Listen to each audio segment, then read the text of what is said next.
Good morning Kasturians and welcome to third video of chapter The Industrial Revolution. In the previous videos we have seen how industrial revolution it took place in Britain and how the city of London became the main center for global export trade, and we have seen the introduction of the blast furnace that revolutionized the process of smelting. In today's video, we will discuss about the cotton industry and the steam power. So let's start. The cotton industry needs wool and flax as the primary raw materials, and especially in England, wool and flax were used as the raw materials for cotton textile industry. Also, from 17th century onwards, the bales of cotton from India, they were imported by the British East India Company, and later on the company established a political control in India and started importing raw cotton and cotton cloth. And in fact this raw cotton was woven in England, and it was till 18th century that the process of spinning was very slow and it consumed a lot of labor due to absence or lack of good technology. So to make it more proficient production, it gradually shifted from the homes of spinners and weavers to the factories. And during the 1780s, the cotton industry, it symbolized the British industrialization, and the raw cotton was entirely imported and finished cloth was exported. How this revolution in the textile industry was brought? It was because of the inventions which were made to improvise the speed or the pace of spinning the cotton bales into yarn. And in this, it was John Kay who first invented the flying shuttle loom in 1733, and then it was James Hargreaves who invented the spinning jenny in 1765. And in fact it is the first properly invented spinning machine that made it possible to get large number of bales spun into yarn.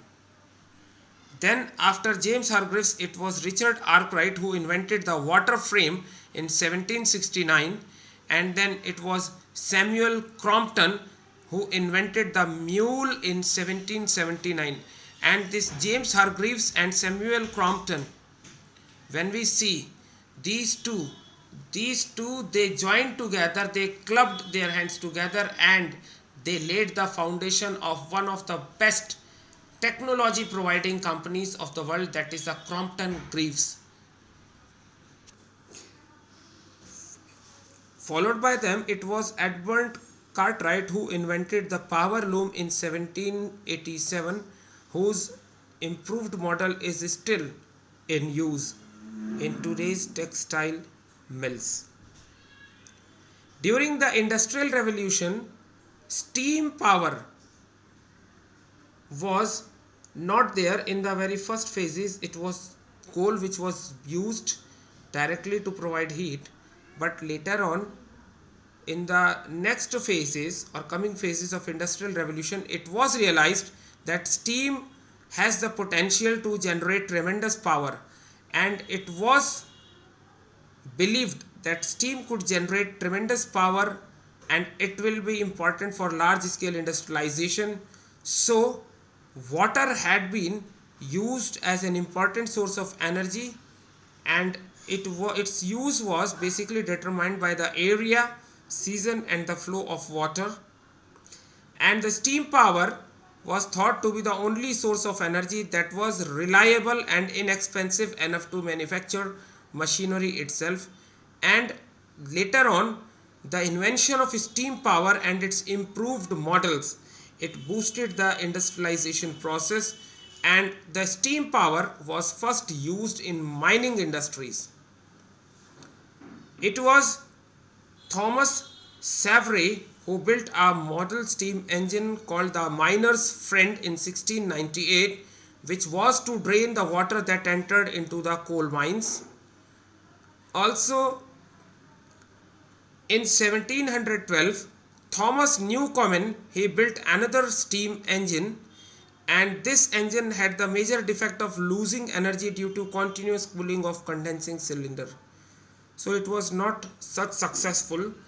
Finally, a perfect steam engine was built by James Watt, and it was having the capability to convert steam engine from a mere pump into a prime mover that provided more energy to power generating machines in the factories. But before this steam engine invented by James Watt, the steam engines, they were invented only for the coal mines. So this revolutionary invention of James Watt, it changed the process of industrialization, and James Watt later on established the Soho foundry with the support of Federally manufacturer Matthew Boulton, from where the steam engines were produced at a massive scale. That's all we have in this video. Thank you and have a nice day.